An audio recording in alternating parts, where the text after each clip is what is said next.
Facebook Live. Let's see if I can share this thing, Paul. Right, I may have to go over to me phone here. You got a little notification there, you have? I'm live, so I'm going to share you from here so all the people who are on my Facebook page can see you, Martin.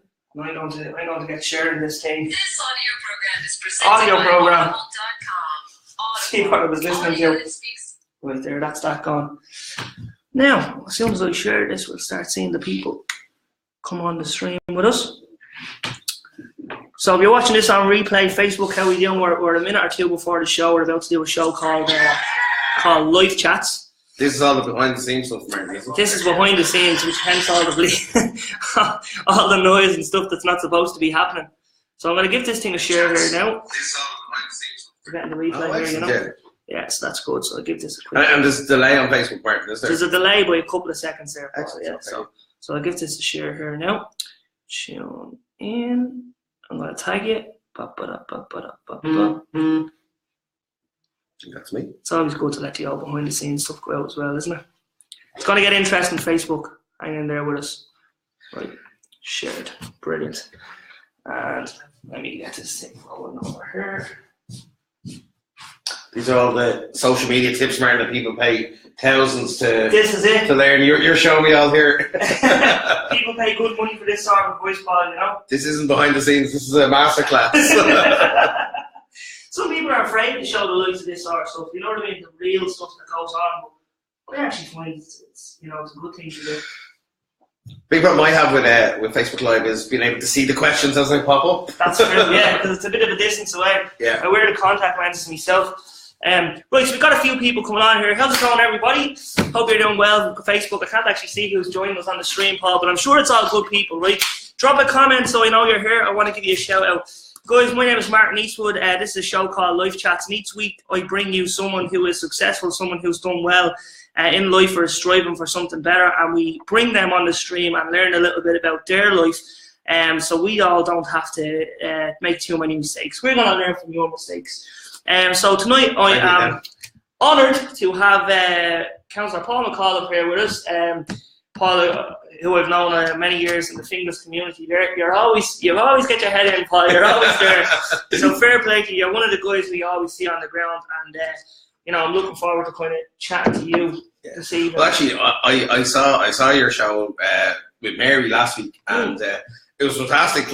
And so to be able to take part in it, and actually, I think one of the things Mary was really keen on was I don't think both her or I are putting ourselves forward as any sort of expert and you talk about mistakes, sometimes making mistakes are the things you learn most from. Most definitely. Absolutely. Yeah. I value them extraordinarily, and the interesting thing is, there's always, Thomas Noctor, how you doing? There's always interesting things that people go through, and everyone can take something away from it. You don't have to want to be in the same career field as you, Paul, to learn good things from you, and to actually, the aim of the show here, Life Chats, is to improve, is to give you the tools to improve your life just a little bit, 1 week at a time. So that's the whole thing of the show, So first of all, Paul, I want you to take me back to the start, young Paul MacAulife.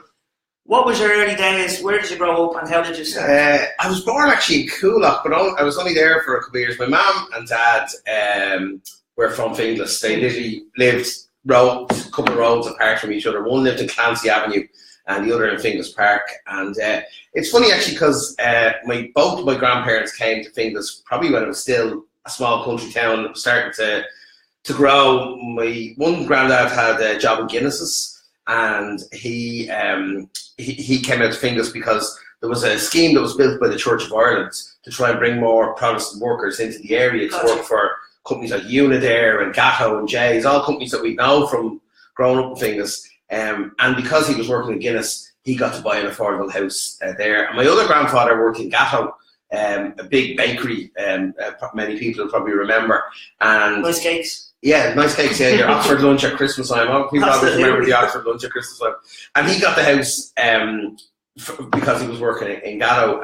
And so really from those two families where all our extended family came from. And so I was really lucky growing up that I had that network of people that you could tap into.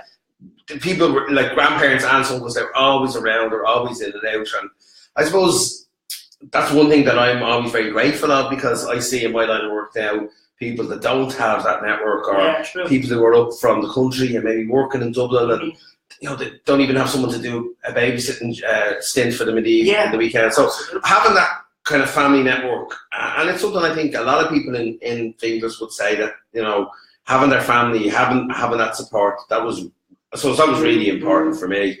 And the other big thing for me was I went to school in Benevan, a fantastic school, and I suppose you were always told that if you worked hard, you could do well. And there were great spirit in Finglas. Like, I was involved in a youth group called the No-Name Club. It's something that made me very interested in youth work ever since. That's how I know you, Martin, because I was involved with the Finglas Youth Resource Centre. And I suppose it's funny when you do all of those that youth work engagement, and everything else just having fun in the youth centre. And there's no such thing. It's no all of those programs that the youth centres put together. They're all structured. These are all trained youth workers. They all have a model of youth work that they're familiar with, and they're identifying the kids in the group that might need help and that might need support. And so I got the chance. The No-Name Club was probably one of the best things that ever happened to me, because it made me, I wasn't shy, but I was probably a bit insular, and it kind of gave me an outlet, and I met a group of friends that I still have out of that. Amazing. But it gave me a taste for community work, for being involved in a club. And I suppose I probably spent the best part of the last 20 years trying to find a way where I can continue to do that and still live and feed my kids and all that stuff. So when you were younger, were you a very kind of outgoing person? Is that even a thing? Someone naturally outgoing? How, you're a confident speaker now, you do all these public events and stuff. Was it always that way? As a kid, were you that way?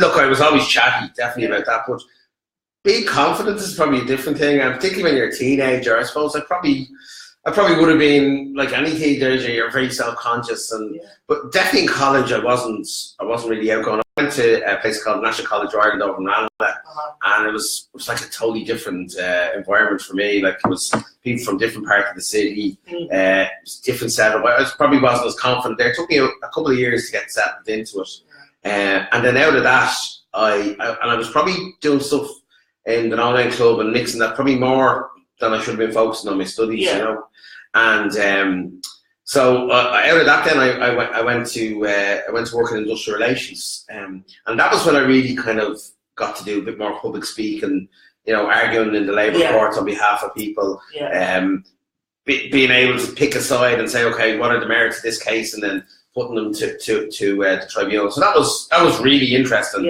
But that's probably where I honed my kind of the speaking side of what I do. So say if there's someone, for example, I know there's a lot of kind of young people who follow me and stuff like that from the likes of being involved in the youth centre.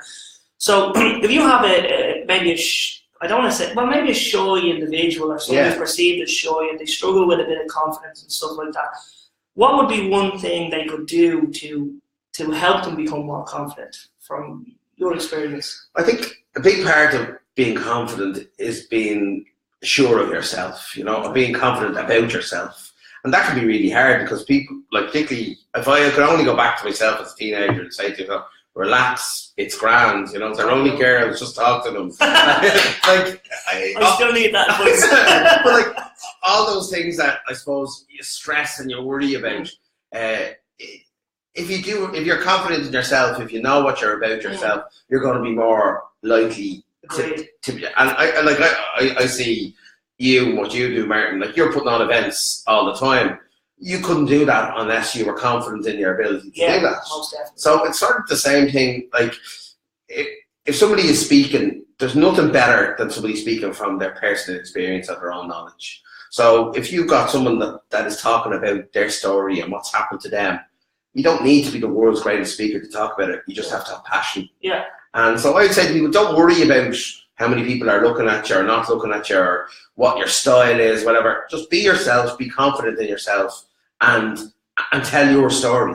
Because that's really all people want to hear. Like, whether it's someone in a nightclub you're talking to and you're chatting about, they just want to hear about you, and they want you to ask them about them. And I think it's probably something I take for granted. But I see lots of people who maybe aren't good at public speaking or aren't good in a public environment, and that's what I'd say to them. relax. Yeah. You know, relax. I think that's fantastic advice, actually, you know, just to relax and just to be yourself. People have a habit of worrying about what's going to go wrong, and it's often, it will never be as bad as what you think it is, you know. You must get that all the time for clients that are nervous before an event and they're putting all their store in you. That worry and stuff like that. You have to be like, look, just relax. Everything's going to be fine. We've done this 1,000 times before, you know. Yeah. And then they get to enjoy their day more if they... They do, they do, you know. So that's an interesting perspective about it. Yeah, that's what I'd say. And the other thing is that things don't happen by accidents. You know, you do have to work at things. You have to plot it out. Yeah. So, if you turn up at something and you don't know what size the room is going to be, you don't know who's going to be in the room, you don't know what you're really meant to be talking about, you're going to be a bad speaker. Yeah. You know, so if you are going to a job interview or whether you're going to speak in front of 10,000 people in Crow Park, you have to prep. It's like it's an old saying, but you have to put the hard work in. Most definitely. Hard work, that's the principle I follow. The 10x rule there by Grant Cardone. What's the 10x rule? The 10x rule is setting your targets 10 times higher than what they are and taking 10 times the amount of action you think is necessary to achieve them. So I would credit that to my success. But you probably agree with that, Paul, would you? That hard work is kind of everything. It gets you where you need to be. Yeah, and it sounds like, you know, not everybody out there is able sometimes to do, you know, we all start off in life in different ways. Like I'm the chair of the local community development committee, and we looked at affluence across the city and how different parts of Dublin, just Dublin, have different affluent levels of affluence, different income. And the people who are born in those areas have a much better start in life than people who are born in places like Finglas and Ballymun. Absolutely. And it's because, if you look, simple things like, if you're not doing well in school and your parents are able to afford grind school, you're going to do better in your leaving cert. You're going to go better in college. So not everybody starts off in the same position. Yes. But regardless of where you start off, you have to work. You've got to work. Yeah. You've got to work hard. And I completely agree with what you were saying there. I think your environment as a kid, you soak that up like a sponge and you begin to inherit those beliefs of your parents, for instance. So me personally, I didn't come from a rich background. I came from a very working class background. I'm probably definitely the only entrepreneur in the house. And so from my background, I mean, I think, you know, in the early days, like my folks probably would have seen money as a bad thing, you know, and they would have felt like it was a, when you say a bad thing, explain it, because I know what you mean, but like in a lot for someone who doesn't understand that, explain it. Sure, it's a cause of worry for a lot of people in working class environment. People worry about money because they think there's a shortage, or the only really reason why somebody worries about money is because you don't believe in their ability to go and get it, you know. So for me, and it's not anyone's fault, it's how they were raised. They grew up with all these beliefs about you know, money and what's possible. So I mean, I think when I'll just a perfect example of this, and shout out to my uncle Edmund if he's watching there. We've got Claire, Marie, Keith Connolly, how you with the young guys. A perfect example of this is when I went to set up my business, White Variety, my uncle Edmund was like, oh, you need to be careful, you know, you'll have difficulty. What if it doesn't go well and you can't get on the social welfare, you know what I mean? But you have to take risks, I think. So to make my point, how important is taking risks in life? How important has that been for you? I mean, you've gotten to a place now, Paul, you've been successful, you've had highs, you've had lows, right? How did you get to the highs? Well, actually, just as you're talking about being an entrepreneur, because I'm involved with the local enterprise office and with the Startup Ballymun group here, and I just think being able to run your own business and taking that risk, and you talk about risk, is so important that we instill that confidence in people that they can do that. And my dad, he worked on a place in Jamestown Road called Documentation, and the company shut down, and he set up his own business, and he's fairly successful now, and my two brothers work there. But that didn't happen by accident. I saw him, and sometimes he would say, by creating it, you create a monster you have to keep feeding, you know. Oh yeah. And it's worry and stress and all that. Yeah, for sure. But you get to do what you love, you know. And so the problem is, and certainly in the early 80s, early 90s, there were no business people. People didn't know you could set up your own business. And particularly, and I don't like making place like Ballymun Finglas sound like we're some kind of downtrodden place. We're not, but having role models and knowing people that have follow the path makes it more likely that you'll follow it as well. Yeah, so I used to see the applications coming in for the enterprise boards, and they were all from other places. They weren't from Dublin 9 and 11, and I think it's because people haven't seen it happen, and they don't believe it can happen. Yeah. And yet we have hundreds and hundreds and hundreds of people who've started their own business, and it doesn't have to be a massive tech company. Yeah. You could be selling windows. You can have invented a new way of doing something. Most definitely. But I know from seeing my dad, and I see it in you as well. If you take that risk, it can be worth it. So when it came to me taking that risk in politics, like I was fairly successful. I was the head of communications for one of the large postgraduate medical bodies. I was probably earning a good amount of money. Yeah. We had our first baby. She was due on the Monday. The local elections was on the Saturday. And my daughter really was born. And I came into work on the Monday, and the place I was working said, look, we don't think this is going to work out, you being a councillor. And on that day, I chose to be a politician over my career. I was taking a risk, and it was a bad financial decision. Right.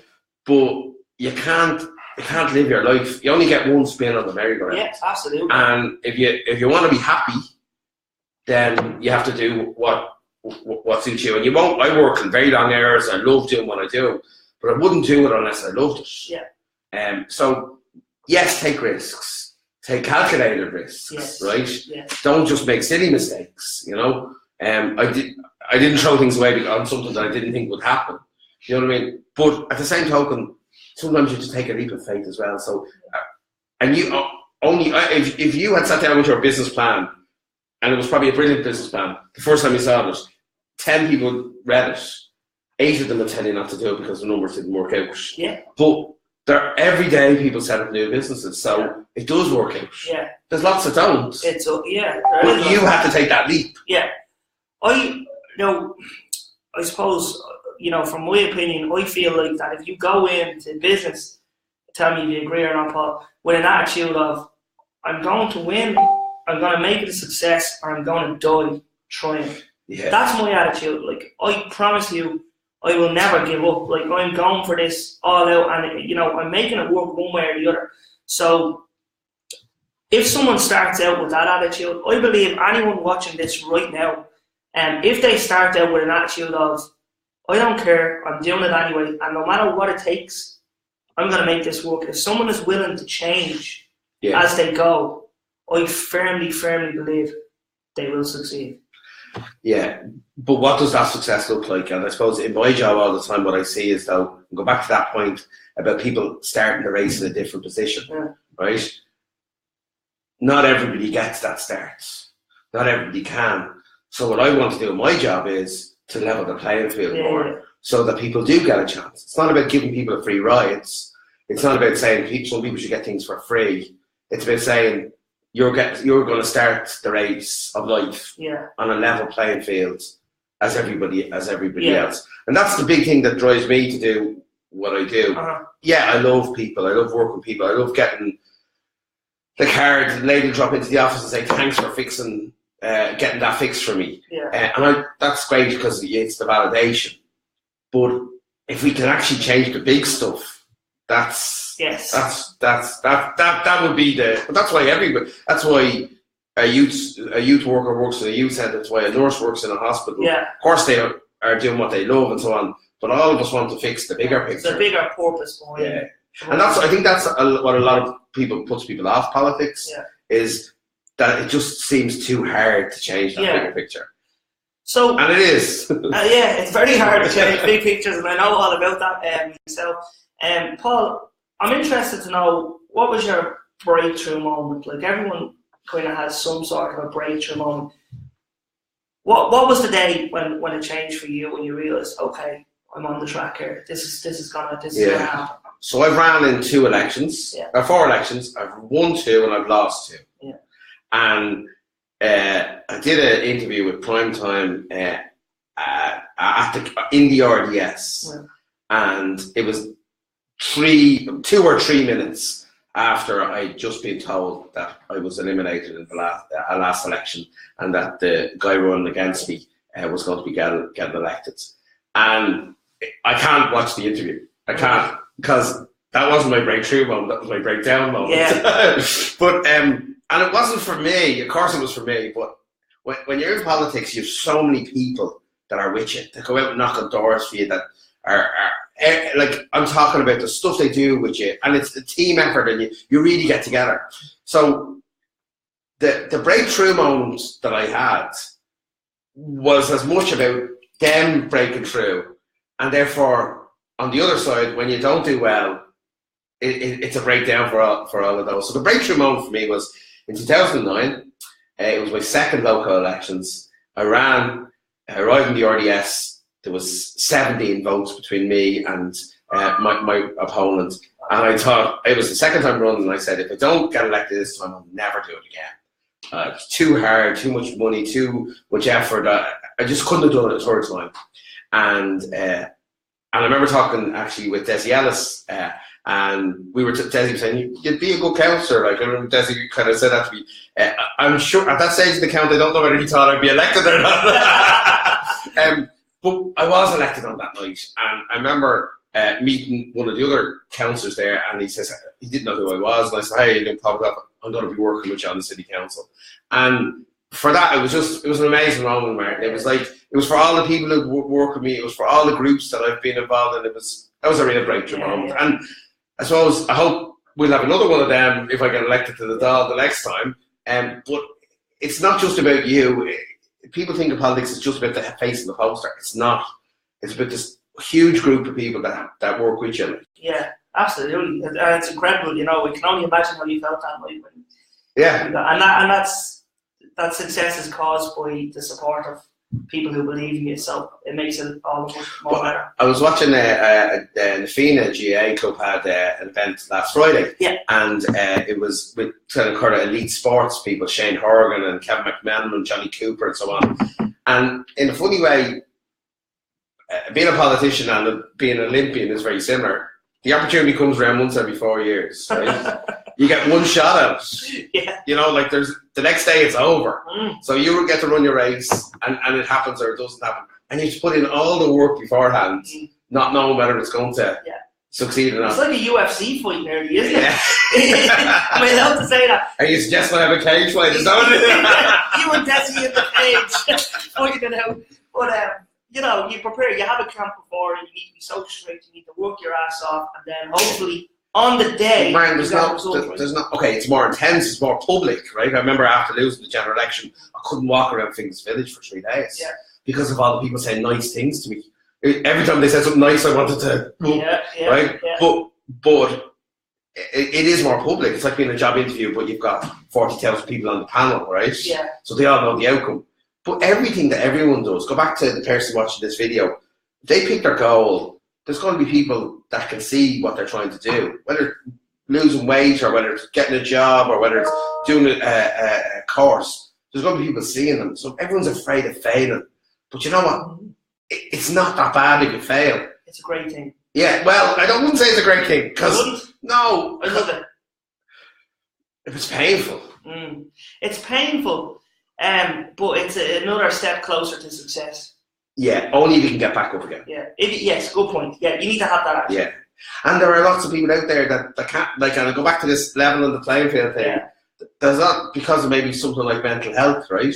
There's lots of people out there that just, they can't stand back up again the way other people can stand back up again, you know? Yeah. So sometimes in politics you hear all these people about people who can get up early in the morning, people who work hard, and yeah, that's true. But you can't say that that's the only solution. Other people need help. Other people need support. Yeah, absolutely. And so yeah, failing. I always hear that in business. Oh, it's good to fail. Like, it is great to fail. It's better not to fail. Yeah. So if it's possible. Yeah. So work your bum off to make sure that you don't. Win. Yeah. You know, exactly. you fail twice, win 10 times. Yeah. And exactly. you're still winning, aren't you? But I mean, I know personally of people right now. Some of them are possibly watching now. And just a quick shout out to some of the people who are watching there. We've got Ashley Archibald, Cottle Frawley, Lisa Multani, Darren Smith, Shawnee Lay, Thanks for watching, guys, and I would really appreciate if you share the stream so we can get more people on here. A few fingers people in there, Mark. There's a few fingers people in there, Paul. But I suppose, look, there's some people watching this now, and some people who are in contact with me, and at this exact moment, they are going through some of the most difficult and challenging times of their life. It might be a drug problem, it might be that they've lost their wife, their kids, their home, all of this sort of. Sometimes we've all been there where we are at rock bottom and we're going through unbelievable amounts of pain. So what I want to know is, answer this question personally or professionally if you like. What was the hardest thing you've ever gone through in your life, and how did you get through it? Hardest thing? You know, I'm honest, I don't think it's hard, but it's going to sound strange, but I've got 2 kids, right? So Millie and Hugh are 8 and 6, and being a parent is really hard. Like, it's really, really hard. Like, and I'm only able to do what I do because my wife is with us. I don't know how people are on their own do it. Yes. So I think being a parent is the hardest thing, because it's not like your own business or a project where you can just plow everything in and it'll work. Yeah. Kids are different. They are. You know, they react differently. They all have different personalities. They have different challenges. And so you try and get up every day and make life a good place for them. Yeah. And to get them equipped, and like here we are pontificating with each other about how the world could be better. Yeah. I've got 2 little human beings that I'm in charge of. So it's a big responsibility. Yeah, so that's the hardest thing I've ever done, I'll be honest with you. Yeah. But outside of that. That's what I want to know. Outside that, I suppose the hardest thing I did probably was the last general election. Because it's the one business, I think, where effort doesn't necessarily equal results. Okay. Do you know what I mean? Yeah. That there can be national moods, there can be things your party will do that's maybe not... but not even on line with you. They can impact you during the election. There could be a media storm or whatever. And you can work and work and work and work, and you don't get the results that you want. So I suppose, the last general election, but I learned lots of lessons, and I learned lots of great lessons. The other thing is that I suppose getting elected is all about the marketing and the meeting people and so on. But actually the work of politics, like there's great local councillors here locally. Yeah. Like Andrew Montague lives here in Ballymun, O'Lean Riley, Kathleen Kearney Booth, Norma Sam. They're all great councillors here. And I see, we just had a meeting this afternoon for 3 hours with the police and with the council officials. That's the real work of being a councillor. I love that. Yeah. I love putting together grant applications for a local GA club. I love seeing something in an agenda going, God, that would be something that would be really good at Ballymun. But none of that gets you elected. Yeah. Do you know what I mean? So a hard part of this job can be, politics sometimes is about the game, but it should be about the work. Right. But you have to do both to get to stay there. But I'd love to just be able to do the work, as opposed to all the canvassing. The canvas. I love the canvas because you're talking to people. Yeah. It's on the other side of it, the circus. Yeah, I can only imagine. it's a different life that I'm in than that you're in. But like I suppose you're starting to grow now as a business, so you start to have employees or people working for you, and that's a big challenge too. Because one of the hardest things is learning how to manage people effectively and fairly, I think so. And that managing people, like almost all my career has been around people management, right? Yeah. So I did industrial relations, I did marketing, I've done effectively, when you're a councillor, you do volunteer management. Yeah. So almost all of my career, and all of it is about front facing with people, right? If you can manage relationships in life, you'll be successful. Yeah. So of course that's a relationship between me and my kids, a relationship with me and my family. It's a relationship that you have with the guy who you pass just every day on the way in the security guard downstairs. Yeah. You can manage those relationships, and I'm not saying in a manipulative way.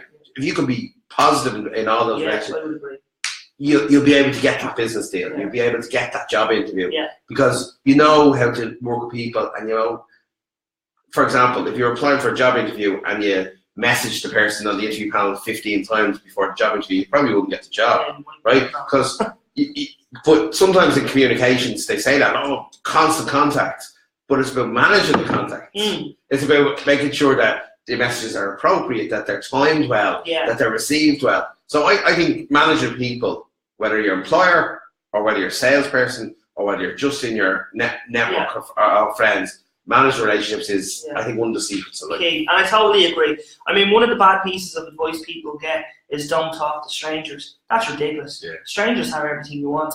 I make it a point to talk to as many strangers as I can and expand my network on a daily basis. So, that's can I ask you a question? Because you do a lot of stuff online, right? So, and I see in politics, they say, social media, it's all about social media. But I would never replace knocking on the door and the engagement you get with people there with Facebook, right? So friends are one thing, but Facebook friends are something else. How do you manage that difference? Because I can also see it now how I deal with people all the time online. People message me on Facebook with problems or issues, and you deal with them in that way. So that is a fantastic, that's a question. We're flipping it now. You're in there, you're me. I might need a job. Hopefully not now. I'm sure the people get behind you. But well, I think now the way things have gone with social media, right? There's so many different platforms. You've got Facebook, Instagram, Twitter, everything's there, right? I think it is increasingly too hard to be several different versions of yourself.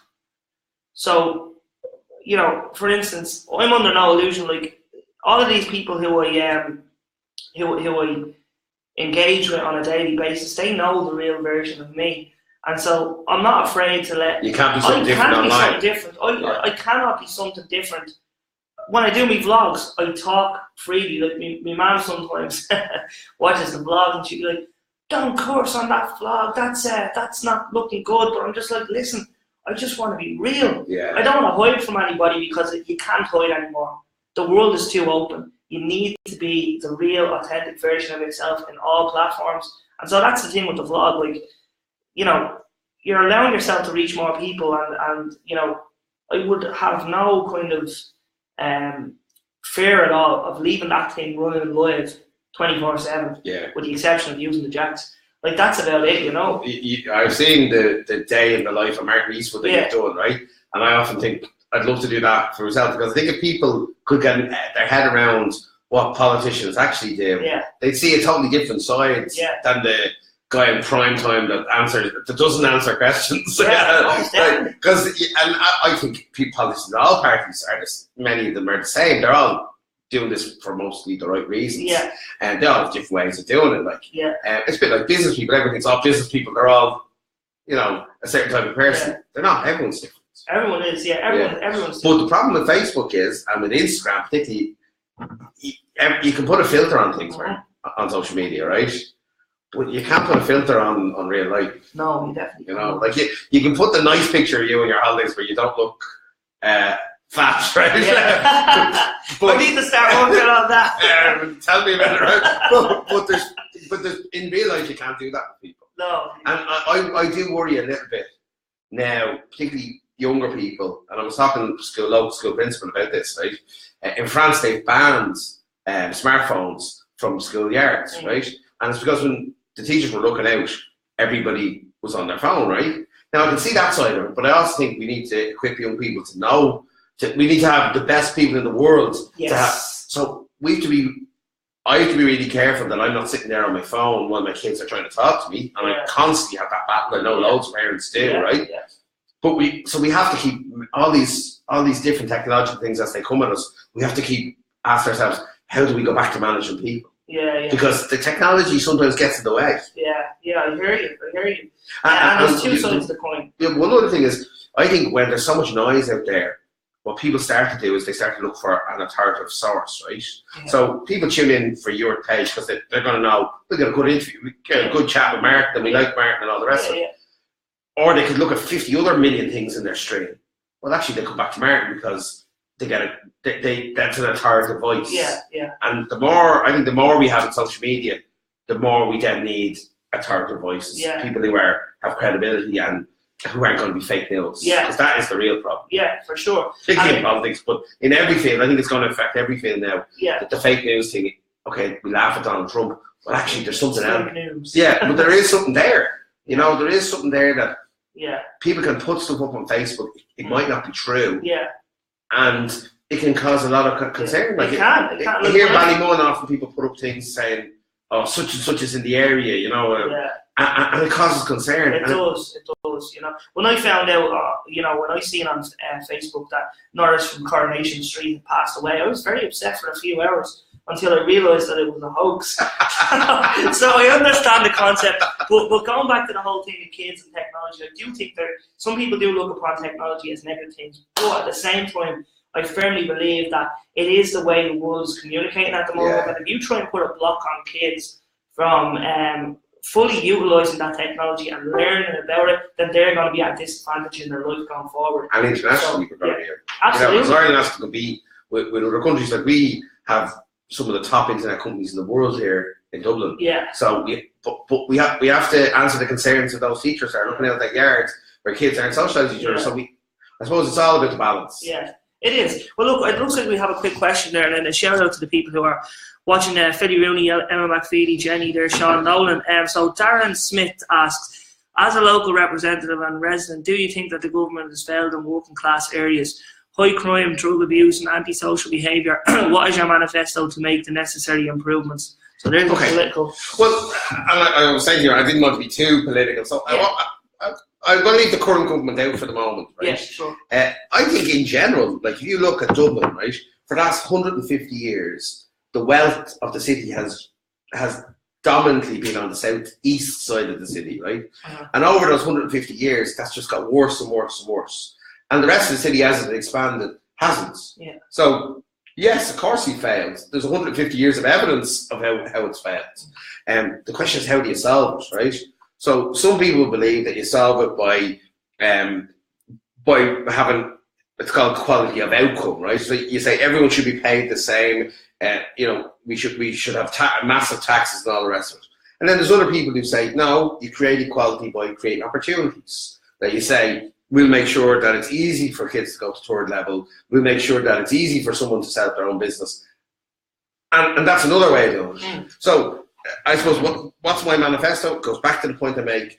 I want brilliant skills. I want absolutely brilliant skills. If you look at all of the indicators, it all happens between 0 and 5, right? And once kids get into school, then that's where they really succeed. So I would do a lot more in education. I love the idea of, instead of having therapists, you know, the OTs and speech and language and all those people, instead of them being employed in the health service, they should be employed between a couple of schools. So you wouldn't have waiting lists for kids with autism to go off and see these people, because they'd be employed between the schools. They'd be working in the schools. So I think the more resources we can put into education in total, the better outcomes we'll have. And that comes back to having free third level education. I would do nothing to take away from that. In fact, I think the fees are too high, and I would be looking to reduce them. I'd nearly put more into education than I would in any other area. Because I think that's the place where that's where you change lives. That is the game changer. And not just education, though, like academic. Like we need apprenticeships have fallen apart. We need more apprentices and in more trades. Like, why isn't there an apprenticeship in graphic design? Do you know what I mean? Why isn't there apprenticeships on all of the tech side of things? Because they're the new vocational trades, and we should have systems for them. And so, I don't have kids at the moment as of this date that I know of, Paul. Could be on live there, Martin. You got to comment. They see that it's doing all right. Let's get them. But seriously, no. But from an observer's point of view, with the school system, I personally do feel that it needs to be more tailored to the young person's interests. So, one of the things, from my experience with school, right, I hated school. Like, the best part about school for me, Paul, was having the crack with the people I met and all that sort of thing. And actually the extracurricular activities, like such as the music and stuff like that, and the shows and talent shows. What school were you in? Patrician College. Okay, since marriage now with Newcastle. That's right. Yeah, spot on. Yeah. So it was the other stuff outside of the school, the music and the shows and everything. That's what interests me. And one of the reasons I think why I didn't excel in school at the time was because I wasn't actually passionate about what I was studying. So, from an observer's point of view, I feel like an extraordinary effort needs to be made to really look at the curriculum that the school has at the moment and ask the question, okay, how do we tailor this to the young people and make it more about something that they're passionate about, so they will in turn do better and put more effort in, and as a result, ultimately, this is the most important thing, be happier going to school every day, because I can tell you I was miserable. I hated school. When I left, like now running wide variety, you can't switch it off, man. You're like a Duracell. Honestly, yeah, it's like 18 and 20-hour days without hesitation, 4 hours sleep. I love it. I love what I do. I really do, Paul. Yeah. And what I would love to see is young people having that same thing about school. Oh, today I'm going to do music and I'm going to learn how to make YouTube videos. A big problem with that is our system is very academic. There's no doubt about that. Yeah, sure is. And we don't fund the arts in school. Yeah. And when you hear the arts, you're like, what's the arts? Like, the arts is the Glee Club in America. Like when you think about what they have over there, they have properly funded music rooms and music teachers and like the shows that you might have done in school were done in one of your teacher's spare times. So we need to fund, and then the broader you can make education, the more you'll get, the more you'll interest kids. Yeah. Look, you do your job and you love it. Yeah, absolutely. But 50% of your job, Martin, is filling in purchase orders and keeping an eye on accounts. It's all boring stuff. Some of it is, yeah. Yeah. So, and everyone's job is like that. Everyone has stuff they like doing and stuff they don't. If you could get a job where you love, and we're probably both lucky that we both love doing what we're doing, then life is great. Yeah. Right? Yeah. But that doesn't mean you have to love every bit of your job. Yeah. And the same in school. Yes, of course, we have programs where people are really interested and so on, and we need much broader programs. But also the stuff that you have to learn. Yeah. And so it goes back to the idea of hard work, but giving people a chance. Yeah, most definitely. Hard work being important. So look, I'm conscious of the time there. Yeah. I've had you for 42 minutes, Paul. I'm going to close with one final question, if I may. If anyone has any final questions, let me know there. So we'll get back to that. So I don't want to get too bogged down on the skill team because I'm conscious of the time. But anyway, it's life chats, right? This is your life. Do you have a red book? I have a red book. This is your life. I've got it right here, right? If we could look 20 years down the line, you're still a young man, Paul, we'll call it 20 years down the line, what do you want to have achieved in those 20 years? What do you want people to look and say, okay, there he is now. This is what he's done. What's the big goal or ambition for you? Well, there's 20 years time. It's like a huge amount of time when you think about it, right? So I'm 40 now, so 20 years time is another half of my life. My kids will be in their mid-20s. So first thing is I hope that they're happy. I hope that they're successful and that I suppose that's really, because if I mess up everything else, I don't care, but you can't walk away from them. They're going to be there, so I think that's probably the main job. But from a personal perspective, I'd love to be able to walk from Finglas West, the Church of the Annunciation, walk down Glasnevin Avenue, down Collins Avenue, come up Main Street at Ballymun, and I'd love to point to 5 buildings with a stranger and say, I did that, or I helped them do this, or I was able to make a difference there. Because I think that elections you'll be successful and unsuccessful, and they say all politics is it ends in failure, right? All political careers end in failure, and that will probably happen for every politician. But I'd love to be able to point to 5 or 6 things, whether it was you're able to get an extension for a school, or you were able to support something like the Ballymun music program here, or Ballymun Kickham's new grounds, whatever it happens to be. I'd like to point physical things, not waffle in a leaflet, physical stuff, and say that happened, and I was a part of it. Brilliant. That's brilliant. And you'll come back to us and chat after the election, Paul. Let us know where you go on. Actually, we could do it inside the doll, Mark. No, we're gonna hold you to That's that. a live broadcast, yeah. We'll hold you to that. Right, we'll do a live broadcast. Is that allowed? Is that against the rules? I don't know. I don't think Irish have ever followed the rules right now. Never. Well, Paul, thanks for taking the time. It's been a pleasure talking to you. Guys, alright, so that's been this week on Live Chats with Councillor Paul MacAulife here. You can follow his page, it's been linked. Do join us next week, next Monday at 6:30.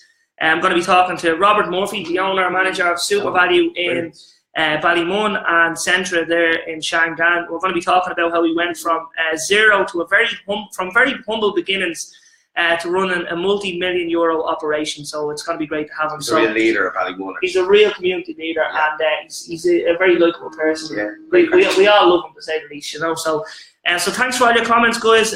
Colette, Darren, Anthony, everybody there. Thanks for your comments. Thanks for watching. Well, any other comments are there, I'll ask them online. That'd be great. Yeah, I'm sure they'd all appreciate that. Fine details and everything. No, that'd be great. So thanks again for your time, Paul. Thanks again for watching, guys, and see you next week. Cheers.